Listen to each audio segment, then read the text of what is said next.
Saudara-saudari terkasih dalam Kristus, pada episode sebelumnya kita sudah mengenal apa itu gereja sinodal. Gereja yang berjalan bersama dalam persekutuan, partisipasi, dan misi. Kali ini kita akan membahas salah satu sikap paling penting dalam perjalanan sinodal, yakni mendengarkan dengan hati. Kita semua bisa mendengar.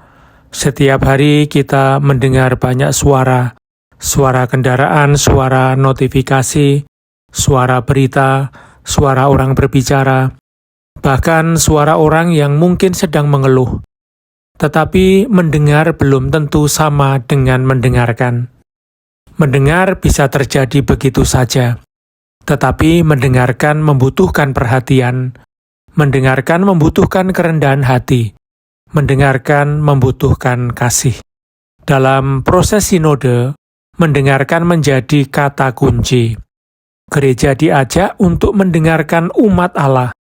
Namun, bukan hanya mendengarkan pendapat atau masukan secara teknis. Yang diharapkan adalah sikap batin, mendengarkan dengan hati. Apa artinya mendengarkan dengan hati?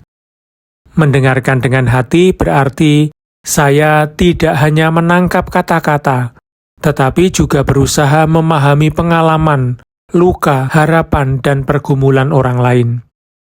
Mendengarkan dengan hati berarti saya tidak buru-buru menghakimi.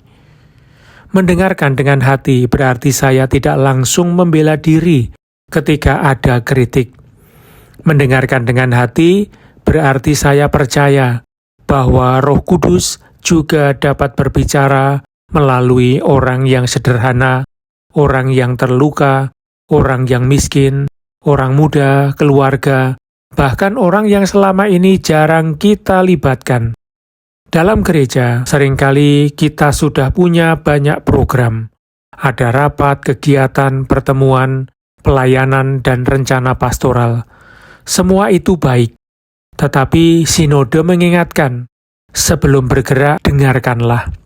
Dengarkan Tuhan dalam doa, dengarkan sabda Tuhan, dengarkan umat, dengarkan realitas, dengarkan mereka yang berada di pinggiran. Mengapa ini penting?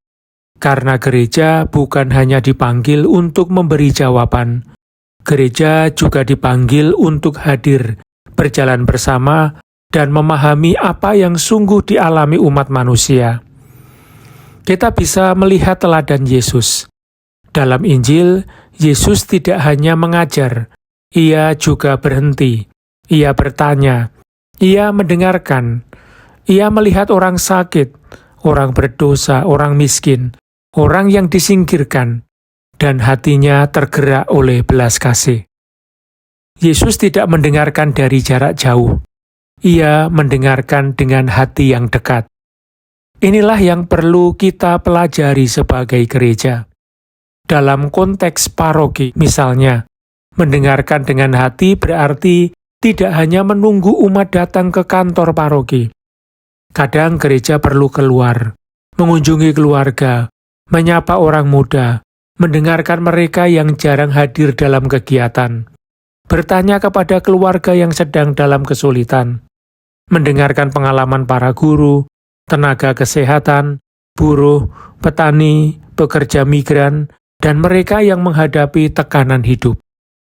Dalam komunitas basis atau lingkungan, mendengarkan dengan hati berarti memberi ruang kepada semua, bukan hanya mereka yang pandai bicara, bukan hanya pengurus, bukan hanya orang yang selalu aktif. Kadang suara yang paling perlu didengar justru datang dari mereka yang selama ini diam. Namun mendengarkan juga tidak berarti semua pendapat langsung menjadi keputusan. Ini penting. Dalam gereja sinodal, mendengarkan adalah langkah awal untuk melakukan penegasan bersama.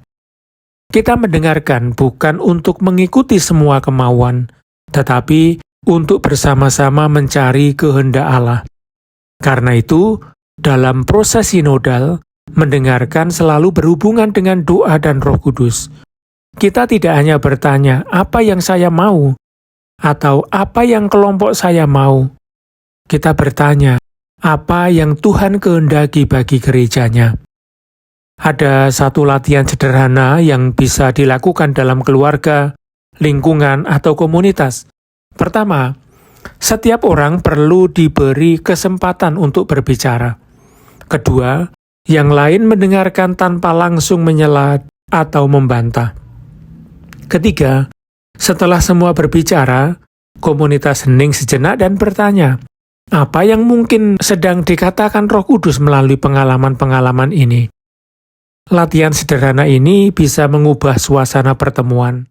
Dari debat menjadi doa, dari saling menyerang menjadi saling memahami, dari keputusan yang tergesa-gesa menjadi penegasan yang lebih matang. Saudara-saudari terkasih, mendengarkan dengan hati bukanlah hal mudah. Kita semua punya ego, kita punya prasangka, kita punya pengalaman luka. Kita kadang lebih suka didengar daripada mendengarkan. Tetapi justru disinilah pertobatan sinodal dimulai. Mungkin kita bisa bertanya pada diri sendiri, apakah saya sungguh mendengarkan pasangan saya? Apakah saya sungguh mendengarkan anak-anak saya?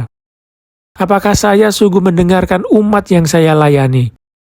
Apakah saya sungguh mendengarkan mereka yang berbeda pandangan dengan saya? Apakah saya sungguh mendengarkan Tuhan? Gereja sinodal tidak mungkin lahir tanpa hati yang mau mendengarkan. Maka mari kita mulai dari hal sederhana hari ini. Dengarkanlah seseorang dengan lebih sungguh.